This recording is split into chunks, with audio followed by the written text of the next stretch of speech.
Hello everyone and welcome. तो आगे बढ़ते अपने क्लास 9 के चैप्टर पे, दैट इज कम्युनिकेशन। और आज के इस वीडियो का टॉपिक है role of communication in a commercial organisations. ठीक है, what is the role of communication. ठीक है, कम्युनिकेशन का उसका क्या रोल होता है, ये हम लोग आज पढ़ने वाले हैं। And it is being written 8 points हमारे पास इसमें, क्लियर है। तो अब उन 8 पॉइंट्स को हम लोग एक एक करके डिस्कस करेंगे, जिससे कि हमारा ये जो टॉपिक है क्लियर हो सके and you get the point as I am trying to convey. Clear है। तो सबसे पहला पॉइंट हमारे पास एफिशिएंट प्लानिंग। ठीक है, तो what this that stands for efficient planning, that too stands कि जो प्लानिंग है व्हाट इट इज कि whenever we used to get the some sorts of the raw informations। ठीक है, कभी भी हमारे पास कोई रॉ इंफॉर्मेशन होती है या कभी भी कोई हमारे पास थिंकिंग आती है, कोई थॉट्स होते हैं, जब तक कि हमारे पास कोई information internally and as well as the externally information जब तक कि करेक्ट नहीं होगी, एक्यूरेट नहीं होगी, we are unable to organise anything. Clear है। Such that we can take a very good example of an event. ठीक है, आप लोगों के स्कूल में एनुअल फंक्शंस होते हैं या आप किसी भी वेडिंग का एग्जाम्पल ले सकते हैं। तो एनुअल फंक्शंस में क्या होता है कि जितने भी हमारे बच्चे हैं अराउंड उतने ही पेरेंट्स आएंगे। क्लियर है। तो हम लोग उस हिसाब से एक अरेंजमेंट करते हैं ना, because we do have some sorts of information. ठीक है, we do have data of our students कि हाँ एक बच्चे है तो उसके एक बच्चे के फैमिली से एटलीस्ट 2 लोग आएंगे। ठीक है, तो उस हिसाब से हम लोग उनका डाइनिंग का अरेंजमेंट करते हैं, उनके एंटरटेनमेंट का अरेंजमेंट करते हैं, उस फंक्शन का पूरी जो एक्टिविटी होती है, जो पूरा फंक्शन होता है उसका हम लोग अरेंजमेंट करते हैं। ठीक है, तो दैट इज व्हाट कि we do collect the some amount of information. ठीक है, हमें इतनी इंफॉर्मेशन होती है that we can organise that function in an very efficient and proper manner. Here it is written, such information becomes available to managers through a proper system of reporting and consultation। Clear है। तो एक proper reporting होती है, हमारे पास proper data होता है, तब जाके हमारा जो कोई भी फंक्शन होता है हम लोग उसको सेटअप कर पाते हैं, उसका अरेंजमेंट कर पाते हैं। नेक्स्ट पॉइंट हमारे पास ट्रेनिंग एंड डेवलपमेंट। क्लियर है। तो ट्रेनिंग एंड डेवलपमेंट ये क्या होता है, सिंपली आप ट्रेनिंग को इस तरीके से समझ सकते हैं कि whenever we used to increase our production। ठीक है, तो वहां पे हम लोग अपने एम्प्लॉयज की जो क्या कराते हैं वो हम लोग ट्रेनिंग कराते हैं। क्यों कराते हैं, जिससे कि हमारा जो काम की जो एफिशिएंसी है और जो एक्यूरेसी है वो बहुत ही जल्दी हो सके और बहुत ही टाइमली हो सके। क्लियर है। इंसान जरूरी क्यों होता है कि ट्रेनिंग देना, सिंपली ये होता है कि अगर हम लोग ट्रेनिंग 2 महीने की या 6 महीने के एम्प्लॉय को ट्रेनिंग देंगे तो वो आगे जो कंपनी के साथ काम करेगा वो बहुत ही एक्यूरेटली और बहुत ही प्रॉपर तरीके से करेगा। क्लियर है। यहाँ पे बिना ट्रेनिंग वाला शायद कहीं वो भी काम सीख सकता है, शायद का उसको 1 साल या 2 साल लग जाए। तो जो काम वो 2 साल में सीखेगा प्रॉपरली, वही वो ट्रेनिंग के साथ वो 6 महीने में सीख जाएगा। क्लियर है। So that is known as a training. ठीक है, तो ट्रेनिंग हमारे लिए इसीलिए जरूरी होती है कि काम को हम लोग एफिशिएंसी लेकर के आए और एक्यूरेसी लेकर के आए। ठीक है, and two stands for the development also whenever the trainee used to get the very good amount of training and that too depends on the communication skill of the trainer. ठीक है, how he is going to train to the students, how she is going to train to the students. ठीक है, जो trainer सिखा रहा है वो किस तरीके से सिखा रहा है। यहाँ पे मैं कौन हूं, मैं ट्रेनर हूं और आप कौन है, वहां पे यहाँ पे ट्रेनी है। क्लियर है। तो मैं आपको ट्रेन कर रहा हूं। ठीक है, आप लोगों के एग्जामिनेशंस के लिए, आपके चैप्टर्स के लिए। क्लियर है। तो यहाँ पे क्या होता है कि ट्रेनिंग हमारी एफिशिएंटली होनी चाहिए। ठीक है, अब डेवलपमेंट भी उसी के ही साथ होता है कि जितना आप सीखते जाएंगे उतना आपका पर्सनल डेवलपमेंट होता जाएगा। नेक्स्ट पॉइंट है हमारे पास मोटिवेशन एंड मोरल। ठीक है, तो what is motivation and moral, simple सी चीज है कि भाई हमारे एम्प्लॉयज को या हमारे हायर ऑफिशियल्स को भी कभी कभी मोटिवेशन चाहिए होता है काम करने के लिए। ठीक है, तो व्हाट दैट स्टैंड्स कि हम लोग बहुत बार ऐसा होता है ना कि एम्प्लॉय ऑफ द ईयर का अवार्ड देते हैं। ठीक है, या उनका जो अचीवमेंट होता है वो हम लोग एक नोटिस सर्कुलेट करते हैं या बुलेटिन बोर्ड में लगाते हैं, जिससे कि जो एम्प्लॉय होता है उसको भी बहुत अच्छा लगता है कि हाँ चलो उसका जो हम लोग बता रहे हैं सबको। ठीक है, तो सिंपल सी यही चीजें होती हैं कि जब भी मोटिवेशन और जब मोराल जो होता है हम लोग इसलिए करते हैं ताकि हमारा जो एम्प्लॉयज का जो वर्क है वो और अच्छे से इम्प्रूव हो सके। ठीक है, बहुत बार ऐसे होता है कि जो मैनेजर्स वगैरह होते हैं, जो हायर ग्रेड के जो ऑफिसर्स होते हैं या जो एम्प्लॉयज होते हैं, उनका जो एक रिलेशन होता है वो बहुत इनफॉर्मल भी होता है। तो इनफॉर्मल होना भी वो एक एम्प्लॉय के लिए क्या होता है, एक मोटिवेशन के तरीके के लिए वो काम करता है। नेक्स्ट पॉइंट है हमारे पास कोऑर्डिनेशन। तो यहाँ पे कोऑर्डिनेशन क्या है, कोऑर्डिनेशन का रोल यहाँ पे क्या है। तो the simple the thing is that कि हम लोग जितना भी काम कर ले, जितनी भी प्लानिंग कर ले, जितना भी डेटा कलेक्ट कर ले, अगर हम लोग साथ में काम ही नहीं करेंगे तो हमारा जो कोई भी जो एक्टिविटी है वो हमारी सक्सेसफुल नहीं हो सकती।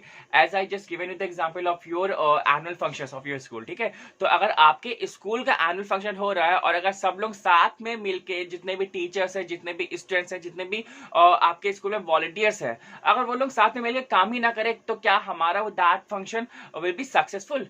No, simply not. क्लियर है? तो वहां पे हमें अपने उस इवेंट को सक्सेसफुल बनाने के लिए हमें हर एक के साथ बहुत ही अच्छे से काम करना पड़ता है, एक कोऑर्डिनेटेड मैनर में हमें काम करना पड़ता है, जिससे कि हमारा जो इवेंट है वो सक्सेसफुल हो सके। नेक्स्ट पॉइंट है हमारे पास और लीडरशिप, ठीक है। लीडरशिप अच्छा आते ही मेरे दिमाग में हमेशा एक पर्सन का एग्जांपल जरूर आता है, दैट इज महेंद्र सिंह धोनी, ठीक है। He is a very very good leader and containing a very good amount of leadership qualities, ठीक है। ही इज अ मतलब बहुत ही अच्छा ऑडिटर है, अ गुड लिसनर और वेरी पेशेंस मैन, ठीक है, इसीलिए उसको कैप्टन कूल कहते हैं। तो सिंपल सी बात है कि लीडरशिप होना एक बहुत ही हर एक में चीजें नहीं होती हैं। तो लीडरशिप मतलब क्या होता है? किसी भी इंसान के अंदर वो मैनेजरल एक्टिविटी जो सबको साथ में लेकर के चले। दैट मीन्स लीडर का मतलब ये नहीं होता कि सिर्फ वही वही हो, ठीक है, कि मतलब 11 प्लेयर में सिर्फ धोनी ही नहीं होते अकेले, ठीक है। तो लीडरशिप मीन्स से कि वो पूरी एक टीम को साथ लेकर के चले। क्लियर है? तो वहां पे हर एक ये नहीं होता है कि मतलब अचीवमेंट कोई और कर रहा है और लेकिन क्रेडिट कौन ले रहा है? लीडर, ठीक है।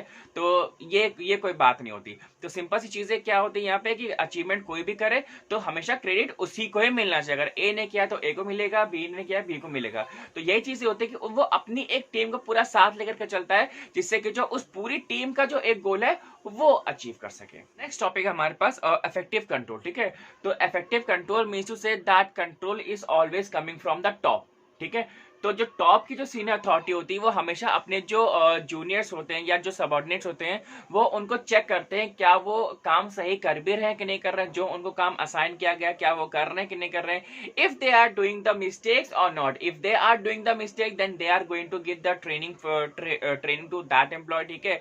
और अगर वो गलतियां नहीं कर रहे हैं तो नॉर्मल सी बात है कि उनका भी फिर आगे जाकर के उस कंपनी में प्रमोशन होगा, ठीक है। प्रमोशन तो फिलहाल सभी का होता है जो भी अपने जो विलिंगनेस से जो काम करते हैं, बहुत ही एफिशिएंटली एक्यूरेटली जो काम करते हैं, ठीक है।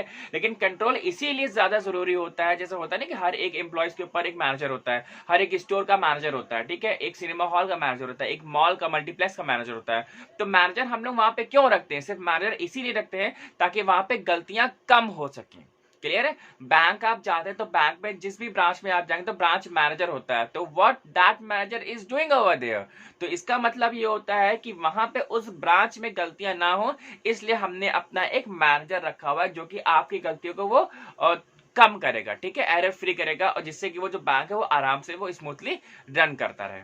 नेक्स्ट पॉइंट है हमारे पास 7th point, that is sound industrial relations, ठीक है। तो व्हाट दैट स्टैंड्स, सिंपली हम लोग हमेशा बात करते हुए आए हैं कि कभी भी अगर हमारी टीम में एक रिलेशंस की बात आती है तो हम लोग हमेशा अपने पीयर से या अपने सुपीरियर से, सबऑर्डिनेट से, हमारे रिलेशंस तभी अच्छे हो सकते हैं जब हम लोगों का एक रिलेशन हमारा इनफॉर्मल होगा। फॉर्मल ऑफिस के अंदर है, इनफॉर्मल ऑफिस के बाहर है, ठीक है। तो वही सारी चीजें होती है कि जब भी हमारा जब रिलेशन इनफॉर्मल होता है then we use to get in close touch, ठीक है, जितने भी हमारे हायर ऑफिशियल्स होते हैं या कोई हमसे जो जूनियर होता है उससे भी, ठीक है।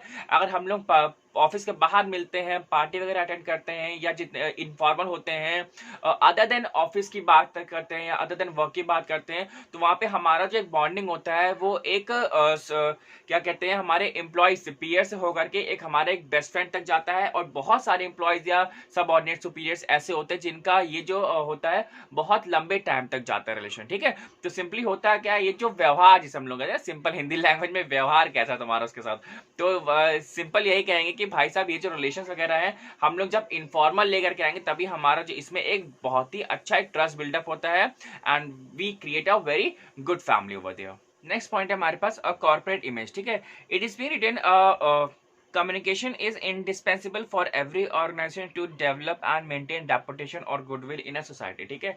एक reputation, एक सोसाइटी मतलब कि एक कॉर्पोरेट का इमेज कैसा है, किस ब्रांड का आप शूज लेना चाहते हो, किस ब्रांड की आप कार लेना चाहते हो, ठीक है।